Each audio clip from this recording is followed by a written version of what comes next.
All right, let's get started. Well, welcome everyone. My name is John Hagan. I'm chair of the Maine Climate Table. I'm glad to have you with us today for our discussion of nuclear energy as an approach to help solve the climate crisis.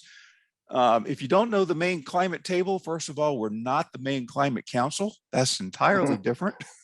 The Climate Table was formed in 2013 to try to help keep the climate conversation going among those interested in Maine when there wasn't a whole lot happening at state government level. Now there's a lot happening in Maine, and the Climate Table is more focused on bringing new voices into the climate conversation, voices that haven't been engaged yet for one reason or another, because our view is we need them at the table. We need their knowledge and we need their know-how, regardless of their political affiliation, anyone's political affiliation. So sort of in the spirit of what the Climate Table does, which is bridging barriers in our society, this past January, we launched something called the INTERGEN Climate Group that involves 8 young youth members and 8 elders. And the goal of the INTERGEN project is to understand the perspectives of the different generations, so that we might work better together, more effectively together across the generations. So one of the ways we've explored the different perspectives of the generations is to discuss specific climate issues. And to that end, Harper Fendler and a youth member on the INTERGEN group, and Steve Kagan, an elder member, hosted a conversation about the role of nuclear energy a couple of months ago. One thing that we learned pretty quickly is that it's a really complex issue, fraught with a bunch of difficult trade-offs, maybe more than we initially understood in our group. And we discovered that to come to an informed decision on nuclear energy, whatever that decision might be, requires holding a bunch of different values and interests that we each have in our heads at one time. And we're not built to hold 8 or 10 different values in our heads at one time and then weight them simultaneously and come out with an opinion. So we thought it would be good to host a larger conversation, sort of using this somewhat structured approach at coming to a decision on a complex topic. We're not here, as we said in our communication to you, we're not here to take sides on nuclear issue. We're just here to frame it up and maybe give all of us a new appreciation for how to form our opinions on complex topics. And there is some urgency in this question. You probably all read or at least heard about the recent IPCC report. It's code red. It's just math. I mean, we need to curb emissions by 45% by 2030. To hold on a 1.5 degree warming is just carbon molecules. And right now we're on track to increase by 16% by 2030, not decrease by 45%. So we want to know what we're going to do about that. Does nuclear energy fit into that, getting us there or not? We need solutions, and we need them fast, whatever they might be.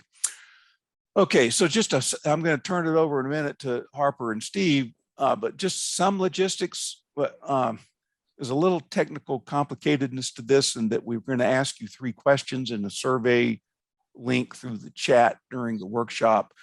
It involves a before and after. We're going to ask the same question at the end about nuclear energy that we do at the beginning. And we don't need your name, but it would be good if you could put some kind of a unique identifier. You can make up a number if you want to, so that we can match the answer to the first question to the last question. If you don't mind, you can just put your email address if you want to, but if you want anonymity, just make up a number, write it down, because you'll need it again for the question at the end, or the other 2 questions. As long as bandwidth is okay, and it looks okay right now, you can leave your video on or off, or whatever you want to do. Steve and Harper are going to be interacting with you all throughout. I am recording this, just so you know, and we'll post it on our Climate Table website at the end. And finally, the surveys There's 3 questions we're going to ask. I'm going to send the results to you. We're going to try to look at them in real time on the screen if we can pull that off. But either way, I'm going to send you the results afterwards so you've got those. So any questions for me before I turn it over to Harper and Steve to lead our conversation? Again, just jump in. If it's a small enough group, just speak up if you've got something to say. With that, Harper, I think you're going to start us off. You're going to frame up this workshop a little more precisely than I did. So hopefully, yeah, there you are in my upper right. So Harper, the floor is yours. Thanks very much, John. And I want to say thanks to everyone for joining us this afternoon. This is something that we've all been really looking forward to doing for quite a few months now. So it's exciting that we're actually jumping on it now. When Steve and I were first talking about the topics that we want to broach with the INTERGEN group, we wanted to find something that was well-known, that was maybe a little polarizing for a lot of people, and something that would provide a broad foundation for a lot of different opinions and a lot of different revelations on how people research things, how people obtain information, and how people share information. And when we landed on the topic of nuclear energy, we realized that it was kind of a perfect lens to look at this through for a multitude of reasons. One being the longevity that nuclear energy has existed in everyone's knowledge, over 70 years. It's been part of the zeitgeist. The amount of information that is available for it because of its longevity, and a lot of the headlines that we'll see about nuclear energy all the time. It's either at one end of the spectrum of being some kind of tremendous breakthrough, or it could be on the other end of tremendous disaster. So we were really excited to broach this topic because it allowed for people to share what they know. Depending on what generation you're coming from, we were excited to see how people reacted to thoughts of nuclear energy. It was something that we hoped would provide a little bit of a visceral response from a lot of people, and also something that we thought it would be a great opportunity for people to see how much of their own ego they'd be willing to put on the line to voice their opinion or hear others as well. You? Great, thanks, Harper. Great introduction, and now is the chance for you to begin weighing in on this conversation, and which is great because we want to make this as interactive as possible. We're first going to ask you to register your degree of support for using nuclear energy to help solve the climate crisis. On a scale of 1 to 5, 5 being that you strongly agree that nuclear would be a great asset in solving the climate crisis.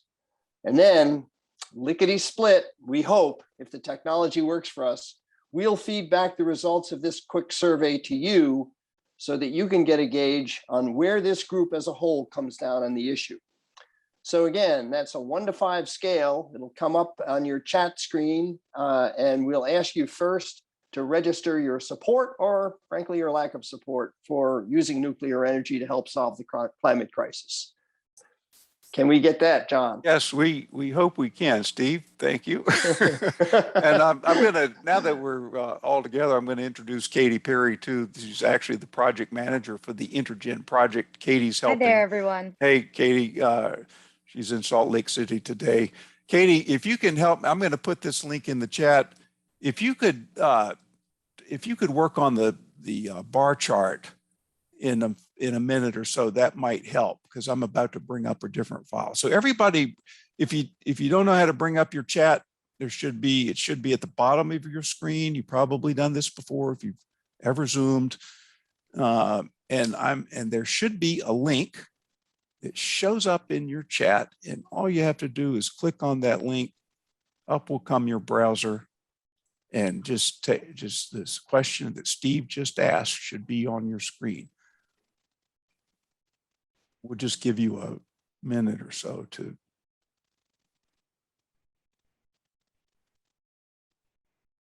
Maybe if anybody could say success, just say success. I pulled it up just so I know that somebody. Okay, Will, thank you. Will got it. Yep, all done. Good. All right, thank you. We're just gonna take a second. John, So I'm again, going to resend that link just for folks who are just joining us. We've got a couple who are just joining Okay, us. yeah, we got some beeps going on here, Yeah. so that would be good. Thank you, Katie.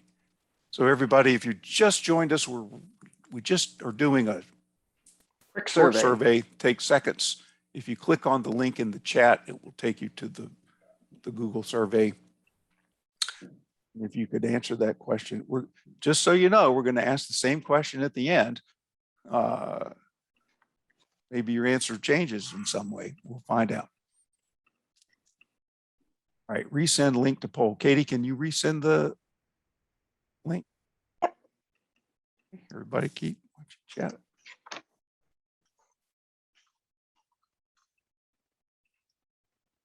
Okay. Probably good. And Steve, can I come back to you now to move us to the second part of this? Okay, John, just a quick clarification. You're going to manipulate that data and give us the results, right? When Okay. is that going to be? Yeah, Katie. Those are all ready right now. Would you Okay. like me to share that with everyone? Yeah, share your screen, Katie, just Okay, quickly. yeah. And Steve, you can explain to people. Okay. All right. So I'm not sure I got it. How about that? now can you all see that right there? Yeah, if I can move my chat window, I've got it. So, So oh, it wow, looks like that's a we've pretty got, even, yeah. pretty even. Bill, you're my helper. Can you see this graph? Give me a thumbs up. Will. Okay, good. This Yeah, is pretty even, pretty even. as The normal average as a is, bar chart can be, normal distribution as can be. yeah, average is probably about 3.0. Okay, Steve, can you see that? Any comments you want to add before? Oh, I can reshare that. Sorry. Thought we were moving on to the next. There we are. Okay. Well, great. Interesting. Good split. It puts a good, it gives us a good intro to the next piece of this. Any other comments, Harper or John, Katie? Oh, I love the spread here. Yeah, it's We've great. got quite a diversity Okay. of perspectives. Yes. Okay, So- Katie. Yep, go ahead, Steve. So now we're going to ask you to sort of get into the meat of this discussion and by taking another quick survey, this time composing together, all of us, a list of interests or concerns regarding the use of nuclear energy. We've made a provisional list, which we'll ask you to review, and I suppose this can go up right now. We've made a provisional list of these issues, values, concerns. And for our first question, and I'll look at this and I'll take you through it a little bit, is whether or not you want to add or perhaps amend any of these. And then we'll come to a final list, and then I'll ask you to be able to do on a 1 to 3 scale which of these represent things that are of great concern to you, lesser concern, or not very much concern at all. Obviously, looking at the list, safety, long-term, the issue of nuclear waste storage obviously comes up to the top of that. The speedy reduction of CO2 emissions, and that nuclear does not offer carbon emissions to any great extent, and it would be an easy way to reduce carbon emissions. Species loss from a warming planet related, of course, to mitigating climate change. Safety in the short term. You know, we all know about possible power plant accidents. It's interesting, one I had actually not known very much about at all is the land footprint of nuclear, which is a lot less than what it takes to do wind or solar, for example, and in saving available usable land to grow food, for example. The cost of construction. Nuclear has a heavy front-loaded cost of construction versus renewables, but in the long term, that tends to even out. And then one which does need a couple words of explanation, not in my backyard, NIMBY, as it were, which is a whole array of community-related issues, some of them related to putting nuclear plants in places where there are some disenfranchised people, to just the whole issue of whether or not this having nuclear plants disrupts community altogether. So if you take a quick gander at that list, is there anybody that wants further explanation of any of those items? Do you think we've captured it, or do you want to say, hey, you've missed out, and there's one that you totally missed? Anybody want to weigh in on that before we get our final list? And then we'll ask you to rank these according to the degree of their degree of importance and concern. Was there anything? Steve, there's that I quite a missed? few in the, there are quite a few, if you want to pull up your chat, quite a few folks are adding them in the chat. If maybe we want to talk through some of those. Okay, I can't. Chat, 8, wow. Proliferation, all right, what I'm getting as a list now is, okay. Land footprint, note that should include the mining of earth materials, of course, uranium, cement, also key for solar, excellent addition to the land footprint value or concern. Terrorism, as one, I think it certainly with terrorism could probably, and that's a great addition, could probably be added to both short and long term with regard to nuclear. And I think it is a very important one. The new nuclear cannot explode. And I think one is that's what people are talking about there. And it's a very interesting aspect of the either thorium based nuclear or pebble based nuclear. But there are additional and new technological factors. Mining, which has already been mentioned. Proliferation.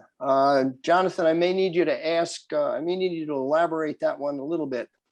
Might tie into one, but just lack of disposal solutions. Yes, I think it does tie into one. Long time frame for permitting and construction. Agreed. And the costs involved as well. So add that to the cost issue as you're thinking about these. But the spent fuel pools can be scattered to the winds. At least, yes, that's perhaps a debatable issue, but it certainly ought to be taken into consideration as to whether we're technologically being able to absorb the impact of nuclear. Need to find out what our options are right now. Not sure I fully understand that one, but the recycling of fuels, I don't know if nuclear related fuels can be recycled. But could we go back quickly to proliferation and maybe get a couple more words about that one, Jonathan?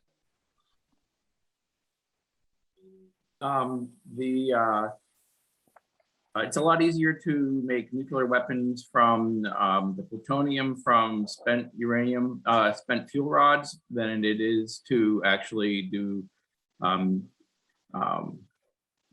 making uranium-based bombs. So it's been, I think that when you have a civilian nuclear program, you also have the capacity for plutonium-based nuclear weapons proliferating around the world. Well, I think probably be a good idea if we could add that one and just using the word proliferation. And then there was one more, which didn't seem to be covered by any of ours. And that was because of compliment thorium research. And I'm sorry, I'm looking, there's so much of this. Your excellent participation. Transmission infrastructure. Any comment on that transmission infrastructure, Kenneth? Well, the question is always whether we're going to have enough infrastructure to transmit the amount of electricity we're going to need.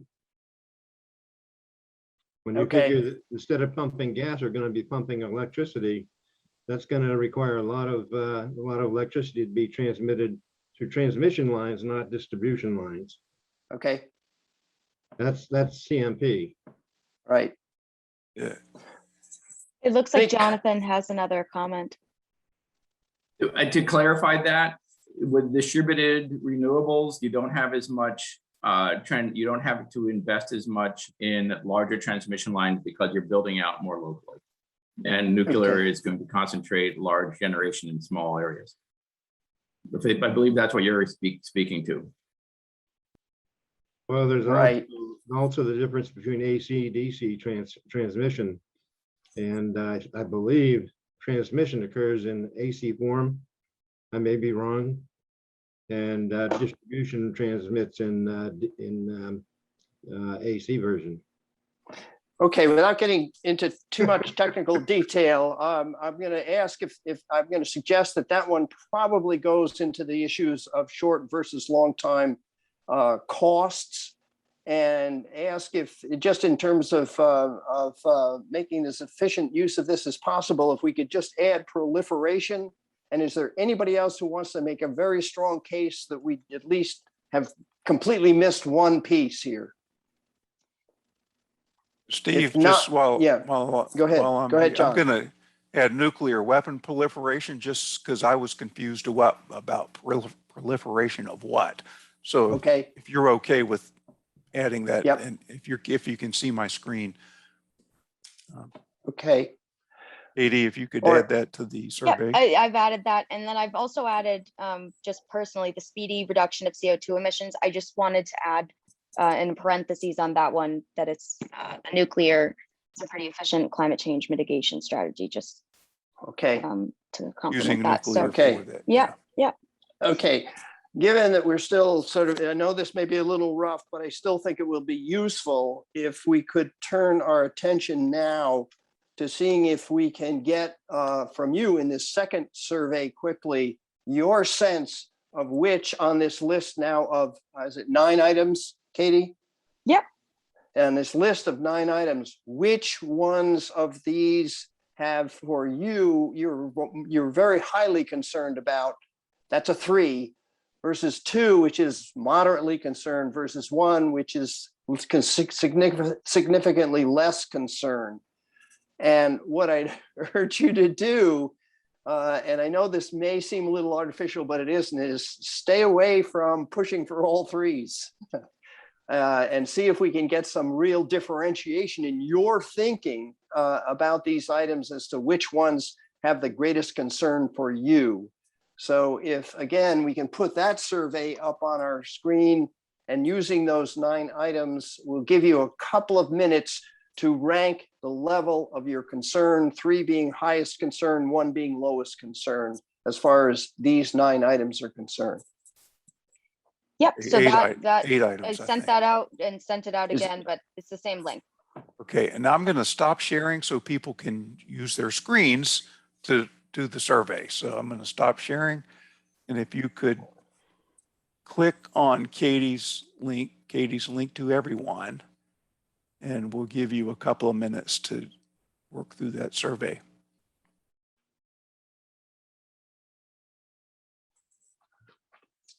Anybody has trouble, maybe chat back to Katie and she'll resend it to you.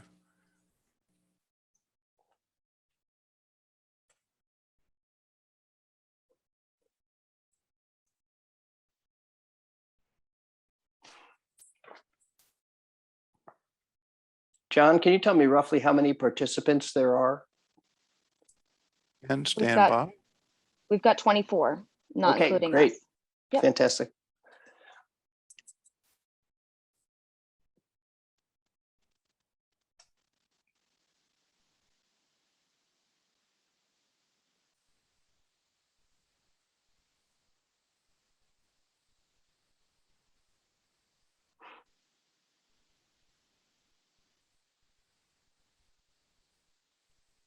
We'll just give you another minute or so.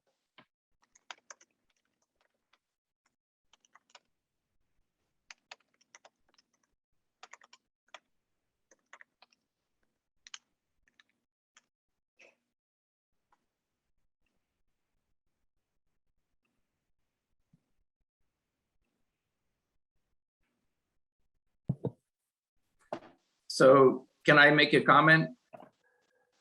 Sure. Absolutely.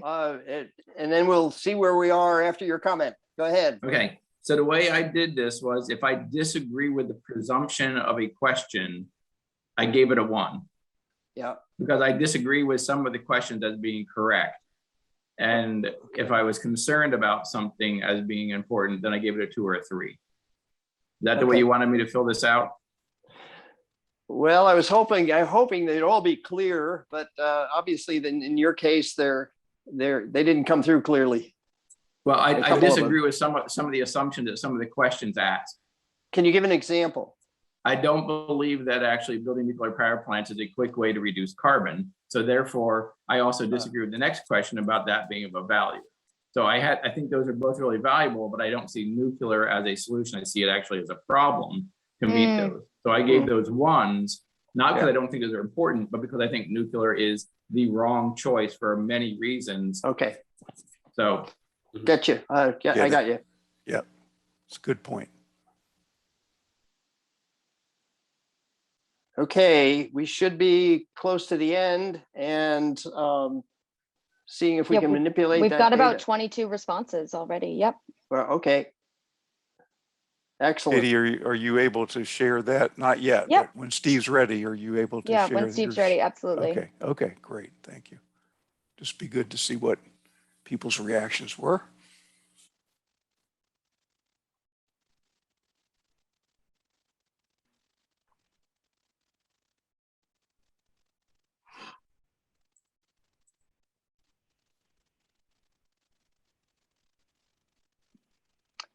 So Steve, we've kind of leveled off at 22 responses. Yep. If you'd like me to go ahead and start Yes. sharing. Yes, Yeah? Okay, please. wonderful. Yep. Can you get that up on the screen? Wow. Yeah, so for the first question, it looks like for long-term safety, that was Pretty pretty highly weighted for a lot of folks. Yep. With Pretty nearly significant 3/4.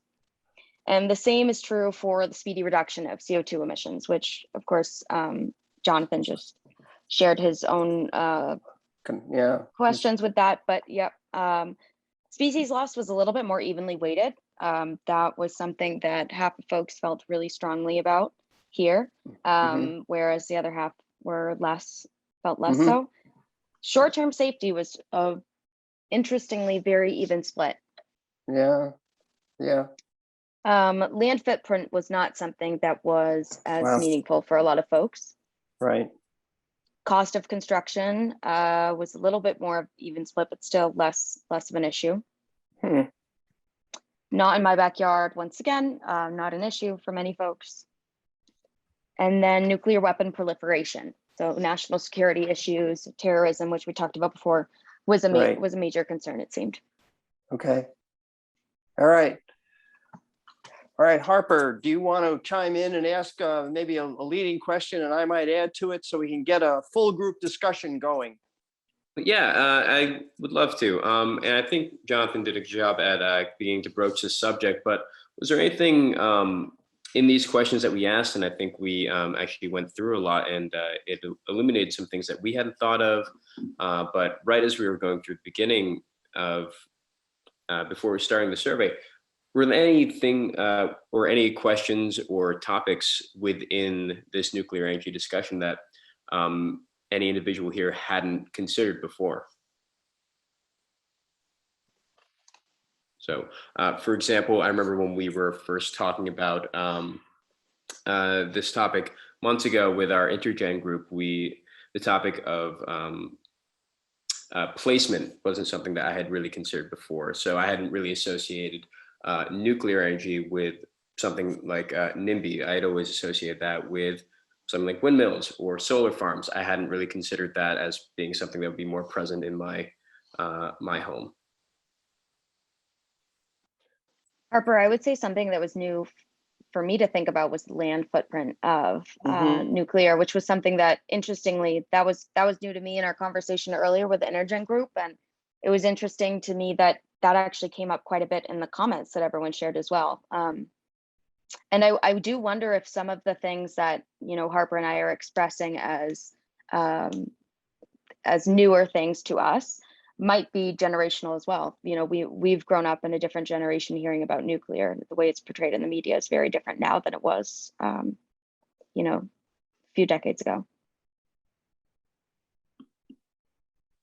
I might add a couple of comments in there too, just sort of reflecting quickly on the results of this survey, on this the second survey that we've done. It seems that there is a pretty significant concern about about reducing carbon emissions, pretty high. Although I think there's some issue, and maybe Jonathan would want to offer a resource for his own point of view on that.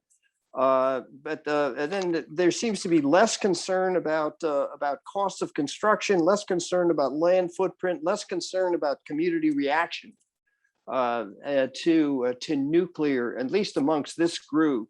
And I don't know whether that, and maybe someone might comment on that, whether this reflects the sense of urgency in the group about addressing issues related to climate change and mitigating carbon emissions, or what. Somebody might have a comment on that. But Jonathan, you may also want to, without getting into a debate about it, you may also want to suggest a resource that people might go to so they can learn more about the impact on reducing carbon emissions. Any thoughts on those 2 points? Or whether somebody sees it as quite differently from the way I've characterized it? Jump in. Jonathan, yeah, I see your hand. If nobody else has a comment, I don't want to take up too much airspace, but Yeah.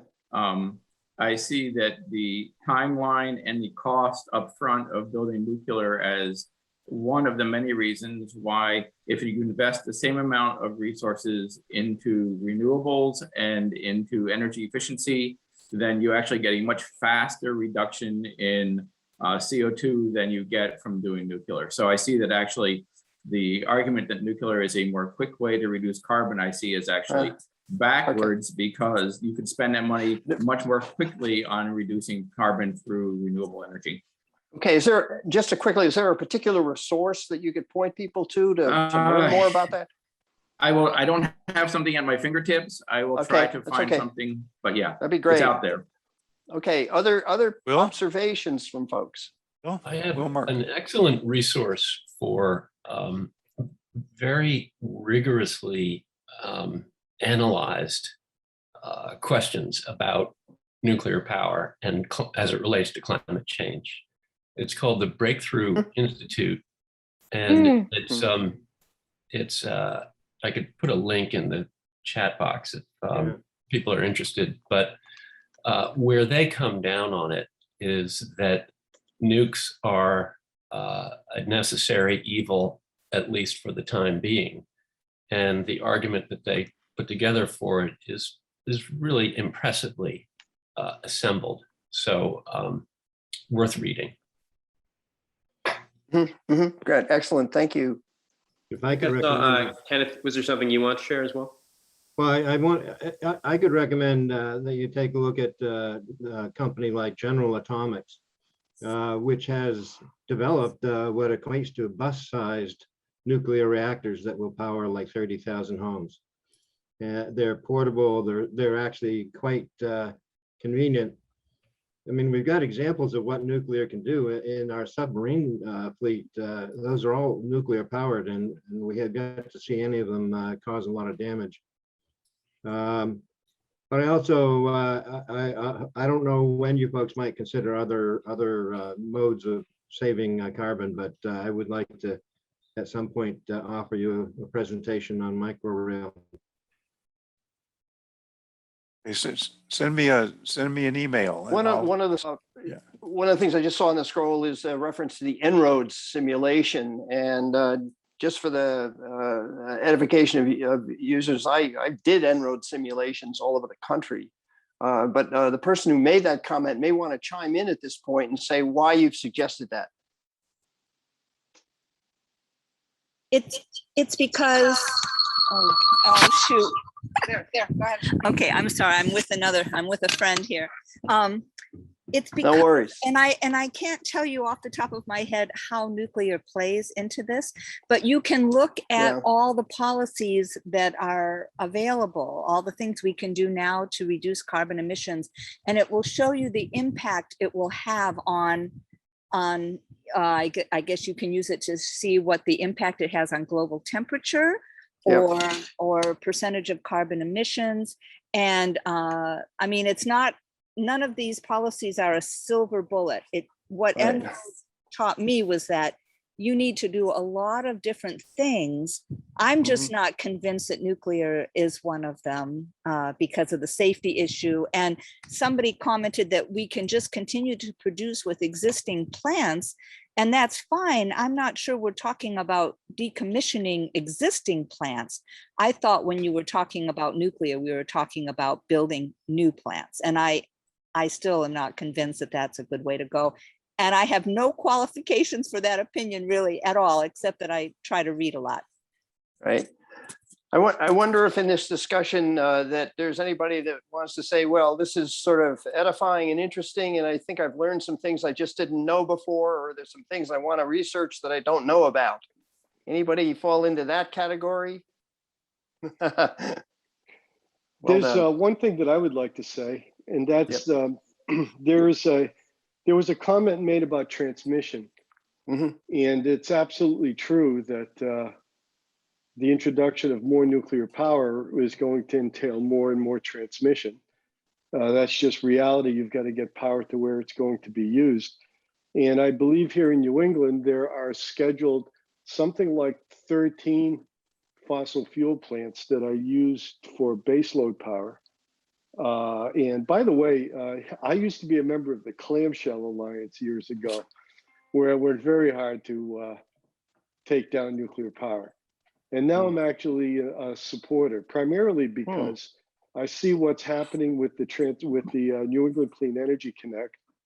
And I also have solar panels on my roof, and I'm a very big proponent of renewables, but renewables without baseload power are going to be nothing but problems until we have some way of dealing with what are you going to do when a big cloud comes overhead for multiple days. So simply turning around today, giving the urgency that was stated earlier about needing to be cut back emissions by 2030 by, I think it was 45%. Right. We can't afford to get rid of anything, especially baseload power. And when you have 13 plants coming down, what are you going to replace them with? And if it isn't going to be something that is capable of producing a lot of power for long periods of time, it's going to end up being natural gas. And I'm not so sure that's going to get us to where we want to go. Yeah. Donald, I have a question. Recognition that permitting is going to be a problem. Okay, so Donald, following up on that, was there something specifically that changed your mind, or was it just continued research and evolving statistics and information? Oh, it's very simple. I see us heading straight for a wall. And eventually you've got to decide you're going to do something. And eventually the risks that I perceived as being untenable are no longer untenable. I think there are risks that need to be accepted and move forward with solutions. Did you find it difficult to change your mind or to admit that you would, change your opinion on something? It's been a process. It's been an evolving process over the course of 40 years, to be honest with you. Yeah. You know what? Actually, honestly, the people's reaction to the New England Clean Energy Connect and not deciding that no transmission lines are simply going to be put in have kind of shaken me a little bit, because I don't see how we get out of this without more transmission lines. As a matter of fact, the basis for my statements are research from NREL, research from the IEEE. I'm an engineer, that's what I do. And I don't see a technical solution around it. Right. How about some other people with some of their sense of things, or whether or not they're looking for additional resources, shifting their I opinion? think Paul has. Some of them. Go ahead. Yeah, I agree a lot with a lot of what Donald has just said, particularly about baseload power. There's a study from the CEPR, I think it's from MIT, showing that the New England Energy Connect line could actually be a huge factor in decarbonizing New England. Basically, dealing with baseload power and the fact that the hydro in Quebec actually plays a big role as basically a storage facility. But the other thing I wanted to say before that came up was Mhm. En-ROADS is a great tool and people should look at it. One of the things I've noticed about it regarding nuclear is that those of you who have seen En-ROADS, for those of you who haven't, it's a bunch of policy levers one can sort of play with. And if you play with a nuclear power level, in it of itself makes very little difference in the greenhouse gas emissions over time, without a lot of other policy changes as well. But what it does do, and that comes to the land use issue, is it actually, as long as fossil fuels are being phased out by something like a carbon tax or something like that, then the difference in energy supply between renewables and others like nuclear or maybe some new energy source like fusion, that balance changes. And so the land use becomes an issue because renewables clearly require more land. On the other hand, I've also studied a little bit about how much land use would be required for renewables. It's a lot, but it's not huge. It's not going to take up all of our farmland by any means. Just following on that, and it's worth making a comment, the simulation that people are referring to is easily accessible on climateinteractive.org. En-ROADS, it's a simulation developed at MIT. It has about 3,000 or 4,000 variables in it that are all manipulated, and as just suggested, you can use it to identify particular policy variables like carbon tax, use of nuclear, and the use of renewables, and see what the impact is going forward. When I was doing it, simulations, there was a little bit more flexibility there than there is right now in the system in terms of whether or not we have to do something fairly quickly. And now is at least, but En-ROADS gives you a pretty good sense of what the various alternatives are and how those various alternatives mesh with each other to create some kind of a possible future. Other comments from others of you? That So, resource. Lori, did you have a hand up earlier?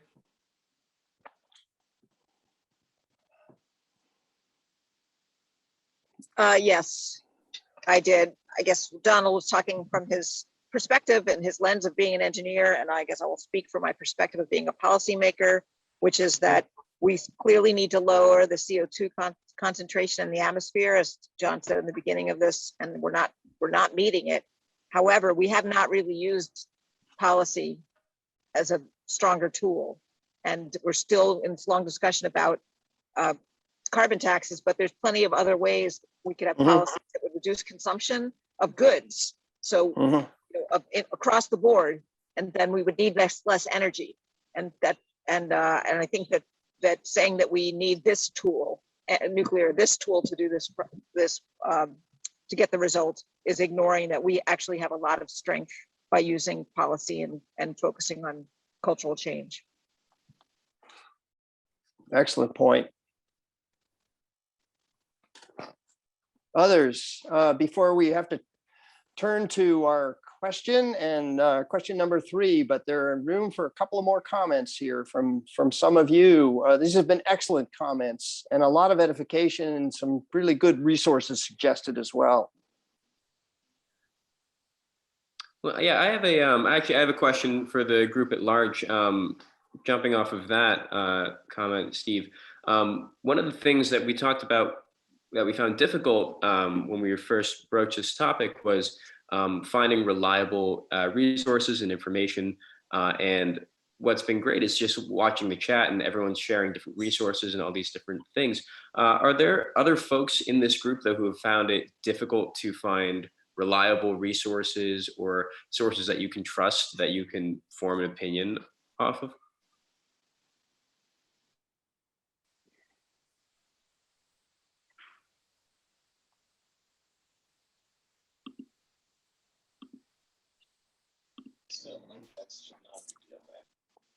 Hey, I'll just weigh in while they're waiting for everybody else. I guess I struggle. I feel you have to work really hard, or I feel like I have to work really hard to find a source of information that isn't trying to lead me to their conclusion.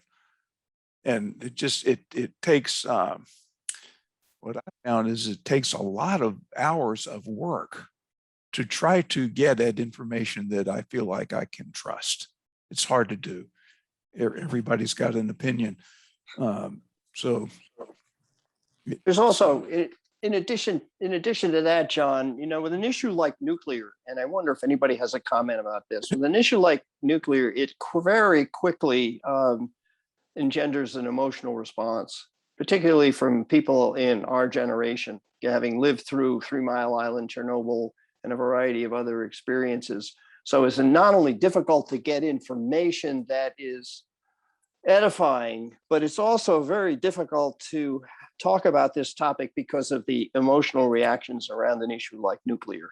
Any thoughts about that from this group before we turn to 3? Jonathan had his hand up too. I totally agree with that. Oh, sorry, Alec had his hand up. But I grew up right next to a nuclear power plant in Connecticut, and there was all sorts of leaks. Nuclear submarines were leaking into the river. Lived through those other disasters, Fukushima included, and it's it becomes kind of terrifying, and especially for people that are anywhere within the proximity of a nuclear power plant like Chernobyl. But we don't use nuclear power generated the same way that Chernobyl did or any of the others. We're talking about thorium, which doesn't have that same issue. And I think education is a big piece there because most people have no idea what thorium is and why it's safe. Right. Well, to that point, I spent 2 hours recently. Alec, we'll get you. I see your hand. I spent 2 hours reading up on pebble bed reactors. I mean, does anybody here know how they work? I mean, who has time to learn how they work? But anyway, I was curious, so I learned about pebble bed reactors, and there's thorium, and there's natrium, and there's some other new technology, which frankly, it would just take me a couple of days to study up on to where the point I feel like I understand them. It's just on a technical issue like this, it takes a lot of work. It takes a lot of homework, and who has time for that? Alec, you had a question. Yeah, well, a couple of comments. One of which is that I don't pretend to be an expert on nuclear, but I follow to know that, as you were alluding to, you, John, and the last person speaking, that there are new technologies. There are salt reactors and this, that, and there's used thorium, which is one of the salts that can be used. So I think that as we think about options for the future, we need to be informed about new technologies that could come along and have quite different results from the way that nuclear reactors have been designed, constructed, operated in the past. That's one comment. The other is that not limiting myself to nuclear, but the whole issue of climate change and what to do about it. And I'm a forester, okay? So I'm coming to this from a forestry sort of perspective, is that trying to winnow the wheat from the chaff and figure out what is really reliable information is, I have found very, very difficult. And going back to the comment that was made about emotion, what I find an awful lot of what is presented as fact is, in fact, stuff that's cherry picked to support an emotional reaction or a preconceived outcome that a particular individual or interest wants to support, and may or may not have anything to do with the reality of its prospects, either positive or negative. Wow, those are excellent comments. Thank you. John, I think it's about time we need to turn our attention to seeing where people are on the question number 1 asked as question number 3, and any final comments that we have so that we stay within our time. Can we go there? So I'm going to, Katie, I think I've got this one. If I can get my chat screen up, I'm going to put we're just going to go back to the same hang on a second. Same question that we started with. It's in the chat, and it's, what's your attitude about nuclear now? And maybe you forgot what you said earlier. So you'll just have a whole new answer this time around. Or maybe it was influenced by something you heard. And again, if some unique identifier, whatever you've been using would be good so that we could match up. We don't need to know who you are. So I think that's it. Steve or Harper, do you have anything, or anybody else? There's Jonathan. Let me turn it back to Steve and Harper since you're hosting. We've got the link in the chat, so that's up. But before you, please don't go and not do this. We want you to answer this question again. But Steve and Harper, either of you, and then Jonathan has something he might like to say. Okay, yeah. Jonathan, why don't you go first, and then I'll make some comments along with Harper. You okay, Jonathan, to do that? Yeah. Okay. Okay. So I put in the chat, but I didn't see really there much discussion about nuclear waste, which we can't talk about nuclear power without actually dealing with the fact that it makes nuclear waste. And the complete lack of any medium or long-term solutions yet by any country that's really been shown to work is that threat, if you look at it, is actually the largest threat to vertebrate life on Earth. It's not climate change. It is actually, if all that waste, or even a significant portion of it, gets into the biosphere, we have no vertebrate life for the next million years that's going to be viable or thereabouts.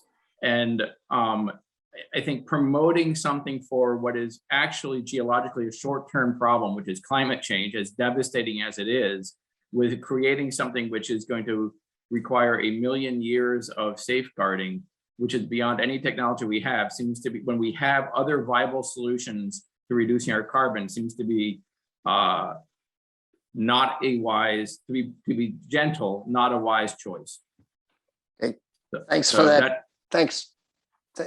Thanks much. Thanks much for that comment. Yeah, I just want to say that the quality of the discussion I've been quite impressed with, and I thank you all for that. I thank you all for participating. I have to admit that I am still fantasizing what this discussion would have been like if it weren't just those who are a bit longer in the tooth than us. Because that's what we've been trying to achieve on the intergenerational group, is to engage a group of younger people and older people in this conversation. And I understand our time of day probably inhibits much participation from young people. But clearly, if we're going to address this issue and they're going to lead going forward, we need their involvement, desperately need their involvement. So Harper, do you want to make some final comments? But then we'll go. Yeah, no, I'd like to second a lot of what you just said, Steve. I appreciate everyone's candor and willingness to share and participate. Again, the goal of the INTERGEN project within the main climate table is to have that intergenerational conversation. So, hopefully if we have another one in the near future, we'll be able to have a little more of that intergenerational participation. But aside from that, really enjoyed everyone's comments and opinions and sharing of resources. I think that was really, really excellent. So thank you all. Yeah, and I'd like to, of course, thank Katie and John. The technology worked. We got some quick responses. We were a little concerned we might get glitches, but we didn't. So thank you all, and really glad for your participation. And I will follow up with the poll results so that you'll have them yourself and you can study them. So thanks everybody. Thanks Steve. Thanks Harper. Thanks Katie. All right. Thank you. Thanks everyone.